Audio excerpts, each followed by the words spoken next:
குமரி மாவட்டம் மருதங்கோடு பகுதியைச் சேர்ந்த 11ஆம் வகுப்பு மாணவி ஒருவர் கடந்த வாரம் மாவட்ட எஸ்பி ஸ்டாலினிடம் ஒரு புகார் அளித்தார். அந்த புகாரில் மார்த்தாண்டம் பாக்கோடு பாளையங்கட்டி பகுதியைச் சேர்ந்த ஜெனீஷ் என்பவர் தன்னை ஆசை வார்த்தைகள் கூறி ஏமாற்றி தன்னிடம் இருந்த 40 பவுன் தங்க நகைகளை பறித்ததுடன் பாலியல் ரீதியாக தொந்தரவு செய்து மிரட்டுவதாக கூறியிருந்தார். இந்த புகாரின் பேரில் மார்த்தாண்டம் அனைத்து மகளிர் போலீசார் விசாரணை நடத்தினர்.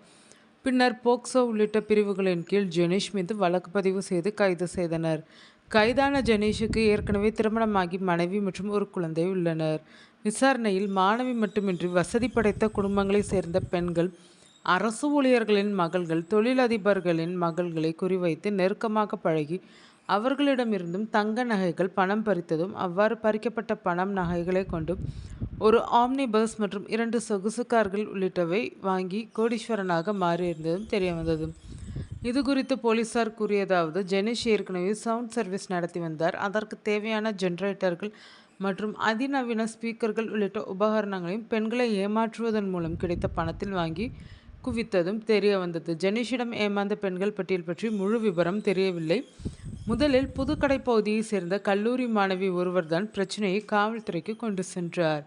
மார்த்தாண்டம் பகுதியில் உள்ள ஒரு கல்லூரியில் பிஎஸ்சி 2ஆம் ஆண்டு படித்து வரும் மாணவியை ஜெனீஷ் பல நாட்களாக பின்தொடர்ந்து சென்று காதல் வலையில் வீழ்த்தியுள்ளார். ஏற்கனவே திருமணமாகி ஒரு குழந்தைக்கு தந்தையாக இருந்த ஜெனீஷ் அதை மறைத்து மாணவியிடம் பழகியுள்ளார். அவருடன் சேர்ந்து நெருக்கமாக இருந்து சுமார் 26 பவுன் தங்க நகையை அபகரித்துள்ளார்.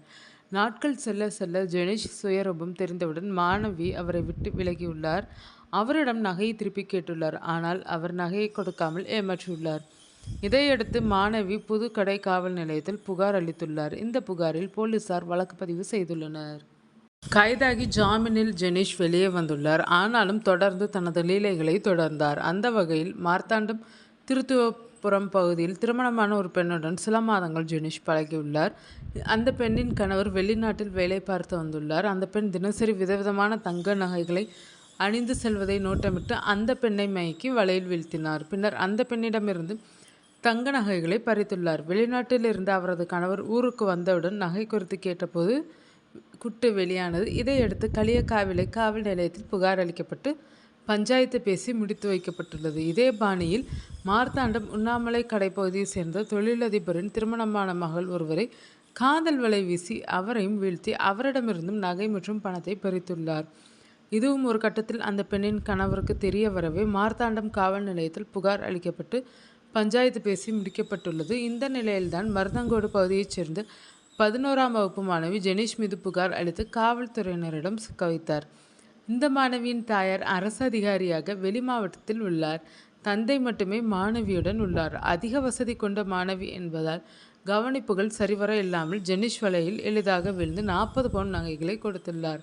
மாணவியின் தாயார் சமீபத்தில் வீட்டிற்கு வந்திருந்தார். அப்போது மகளின் நடத்தையில் சந்தேகம் ஏற்பட்டு நகைகளை பரிசோதனை செய்து அவரை விசாரித்த போது ஜெனீஷ் நகைகளை அபகரித்து சென்றது தெரிய வந்தது. இதையடுத்துதான் ஜெனீஷ் கைது செய்யப்பட்டார். இவ்வாறு போலீசார் தெரிவித்தனர். கைதான ஜெனீஷ் நாகர்கோவில் மாவட்ட சிறையில் நேற்று முன்தினம் அடைக்கப்பட்டுள்ளார். தற்போது வரை ஒரு பள்ளி மாணவி, ஒரு கல்லூரி மாணவி, திருமணமான 2 பெண்கள் உட்பட 5 பெண்கள் வரை ஜெனீஷ் ஏமாற்றியதாக தகவல்கள் காவல்துறைக்கு கிடைத்துள்ளது. ஆனால் பல பெண்கள், மாணவிகள் ஏமாந்திருக்கலாம் என போலீசார் சந்தேகிக்கிறார்கள். ஏமாந்தவர்களில் பலர் வசதி படைத்த குடும்பங்களை சேர்ந்தவர்களாக உள்ளதால் புகார் அளிக்க தயங்கி வருவதாகவும் கூறப்படுகிறது. இந்த மோசடி விவகாரம் குமரி மாவட்டத்தில் பரபரப்பை ஏற்படுத்தியுள்ளது. மாணவிகள் பெண்களை வீழ்த்த ஜெனீஷ் தன்னை வசதி படைத்தவர் போல் காட்டிக்கொண்டார். பஸ் நிலையங்கள், தியேட்டர்கள், கல்லூரிகள், பள்ளிகள் அருகில் விதவிதமான பைக்குகளில் நின்று கொண்டும் உயர் ரக கார்களில் நின்று கொண்டும் மயக்கும் வேலைகளில் இறங்கியுள்ளார். தினமும் விதவிதமான ஆடைகளையும் அணிந்துள்ளார். இதேபோல் உயர் ரக செல்போன்களையும் வைத்துள்ளார். தனது வலையில் விழுவார் என தெரிந்தால் அந்த பெண்கள், மாணவிகளை கவர விதவிதமான பரிசு பொருட்களையும் வாங்கி கொடுத்துள்ளார். பின்னர் தான் அவர்களை ஏமாற்றி பணத்தை கறந்துள்ளார் என்பதும் தெரிய வந்துள்ளது. ஒவ்வொருத்தருக்கும் ரூபாய் 1 லட்சம் போலீசுடன் டீல் பேசிய ஜெனீஷ் லீலைகள் வெளியானதும் தனிப்படை போலீசார் அவரிடம் துருவி துருவி விசாரித்தனர். விசாரணையின் போது மிகவும் வெளிப்படையாக பேசுவோம் சார் என கூறிய ஜெனீஷ், உங்கள் அனைவருக்கும் தலா ரூபாய் 1 லட்சம் வீதம் இப்போதே தருகிறேன், பிரச்சனையை முடித்துவிடுங்கள். இதே பாணியில் ஏற்கனவே நான் பிரச்சனைகளை முடித்துள்ளேன் என கூறியுள்ளார். பின்னர் தனிப்படை தனது பாணியில் கவனித்த பின் வாயை மூடியுள்ளார்.